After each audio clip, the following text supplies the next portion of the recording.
Ho and hello. um, Today I was gonna talk about INFJ's ability to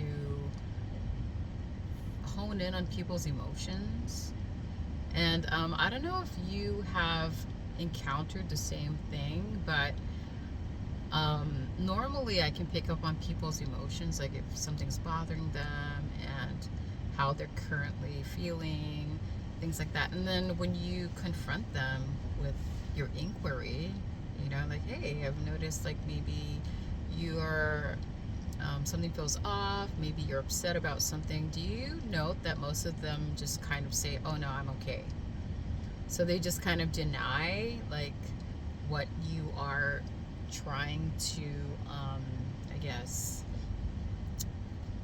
what you hone in on. They deny it, you know, like, and then you're like, no, I mean, obviously something doesn't feel right with you, like, and you're saying you're okay, but I feel like that's a lie.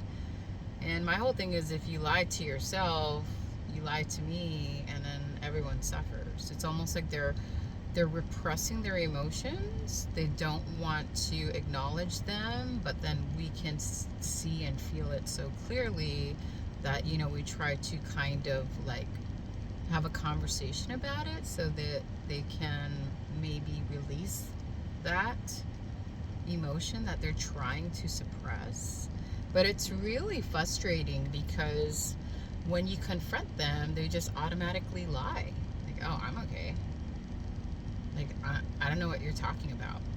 And it's just like, no. And then, in that regard, they make you feel like you're crazy.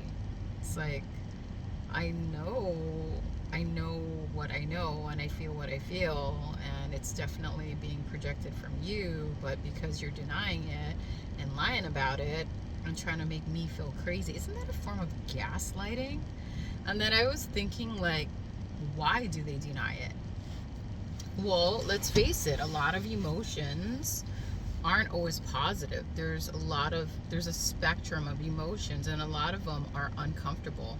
A lot of people don't want to deal with that, so they suppress it or they pretend like everything's okay. But I feel like that's so unhealthy. I mean, if you're constantly pushing like emotions down into your system and suppressing them and repressing them, eventually they'll clog up your system, and then that's when I think people get sick or people get disease or cancer and stuff. Honestly, I think that's what it is. And I don't know, I've come to a point where it's just like, well, if these people can't be honest with themselves, then I can't even have a conversation with you about it, and then you're just gonna have to like suppress that, I guess. I mean, you can't help people who don't want to be helped. You know what I mean? But yeah, it's just really strange. And then, like, in the opposing regard, like, say something's bothering me and I'm more apt to talk about it because I don't know, I don't like to suppress my emotions. And then people think you're weak. Isn't that weird? Yeah, and then you have to live amongst people in this way, and it's just so confusing, you know? So that's why I just kind of, it's unfortunate, but I usually just kind of have to process things on my own, which I mean, I guess to some degree you have to do that. But it would be nice to like live in a society where people will confront all spectrums of emotional things and just release them instead of holding on to them. You know what I mean? I don't know. And I just don't like the fact, and I'm coming to terms with this, but I don't like the fact that, like, if somebody is feeling anger or frustration or depression or something or fear, and when you ask them about it, they just can't be honest.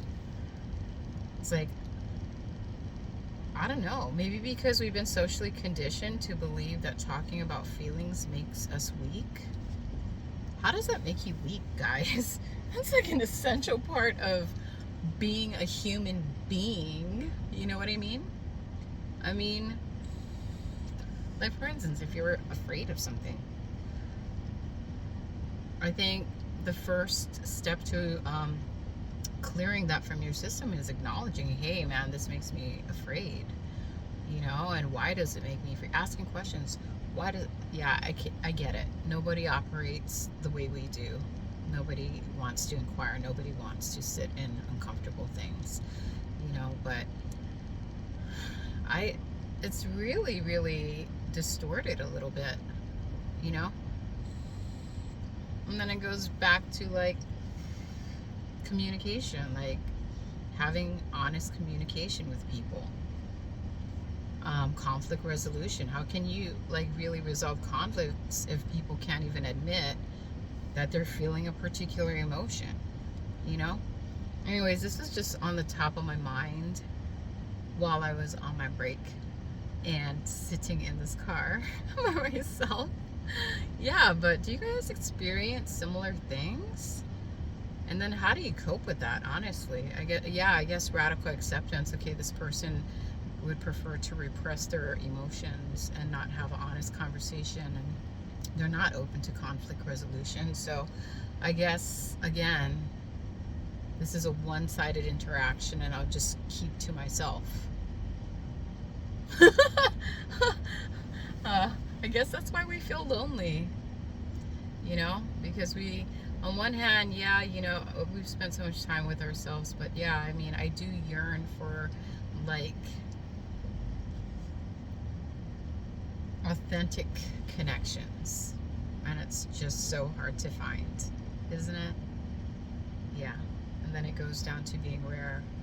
Being rare isn't that fun, especially if like you feel very foreign in this world. Anyways, blessings to one and all. I hope you're having a beautiful day. Amen.